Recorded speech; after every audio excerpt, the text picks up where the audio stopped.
Following the strike down by the Supreme Court of the president's original plan to wipe out the federal student loan debt of millions of Americans, Mr. Biden announced a plan B. And a lot of Republicans are ticked off. On Friday, the president announced plans to cancel debt for more than 800,000 borrowers, forgiving more than $39 billion. Using a Bush-era debt reduction measure, it allows loan forgiveness for student loan borrowers after at least 20 years of repayment through the Department of Education. We're joined right now by civil rights attorney Robert Patillo and former associate White House counsel May Mailman for the Trump administration. Thank you both for being here.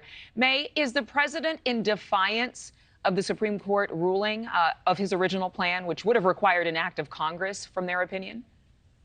Yeah, I mean, the Supreme Court didn't just say, hey, you don't have authority under the HEROES Act, which is what that case represented. But the Supreme Court also said there's a thing called the major questions doctrine, where if it's a really big question, we don't assume that Congress accidentally made it and hid it in some law.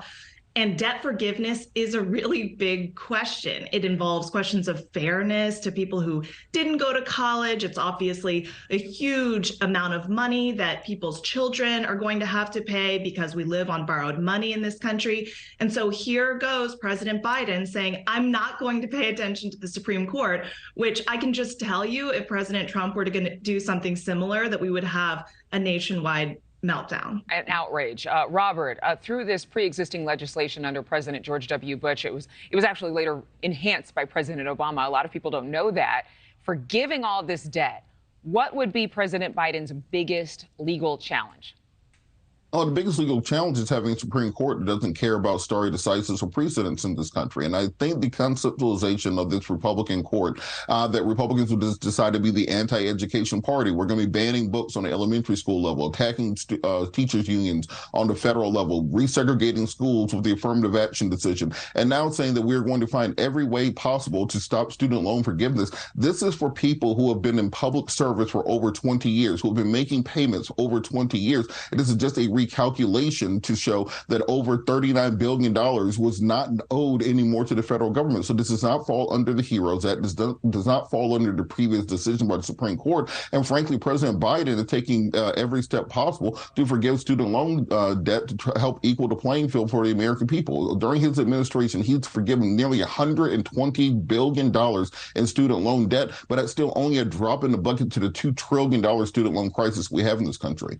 I want to let May respond to what you said in terms of anti-education. May, in your opinion, is this anti-education or anti-responsibility? Because there are a lot of Americans who have had to pay back their college loans. It's just part of life where you pay your bills. It's what grown-ups do. And clearly, this is something that is divisive between the parties. Right. This policy manages to be illegal, unfair, harmful to the cost of college tuition, so harming the exact group of people that Biden says that he's helping, in addition to not solving the problem. So if President Biden cared about access to education and being able to pay your loans, what he would care about is picking the right major, picking the right amount of loans for you, and having jobs afterward. Incentives. What this incentivizes is for colleges to jack up the cost of tuition to astronomical rates. Why? Because students feel as though not only do they have access to loans for whatever major that they would like to pick, even if it is a very low likelihood of having a job afterward, but they feel like they can take on way, way, way more loans than they should because the president is going to unilaterally forgive them. So that moral hazard, that decision has made the cost of college outpace inflation every single year for the past 50 years. So this actually makes college and education less accessible for Americans. Robert, I want to ask you, if President Biden does get this legislation through and he's not challenged at the highest courts or with Congress, these are Americans 40 and older. I mean, these are for people who've been making loan payments for 20 plus years. Clearly, this is the middle America to some degree. Is there an argument that this is actually beneficial in terms of balancing the scales for those in the middle class and also middle age range who might have parents who are reaching Social Security age or retirement and may have kids that they have to put through school?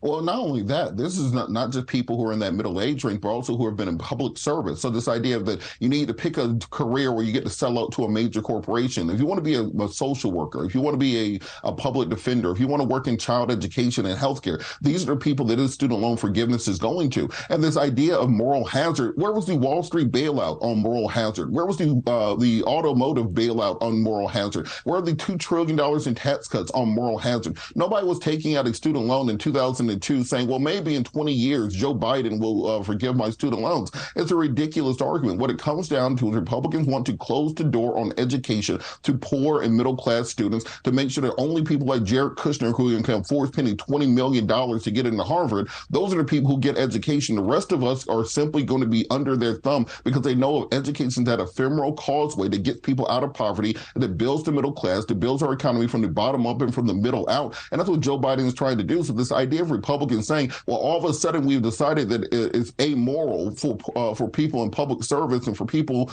in public works to have some sort of forgiveness, I don't think that flies with the American people. Thank you for watching. Go to newsnationnow.com to find News Nation on your television provider. And don't forget to click the red subscribe button below to get more of News Nation's fact-driven, unbiased coverage.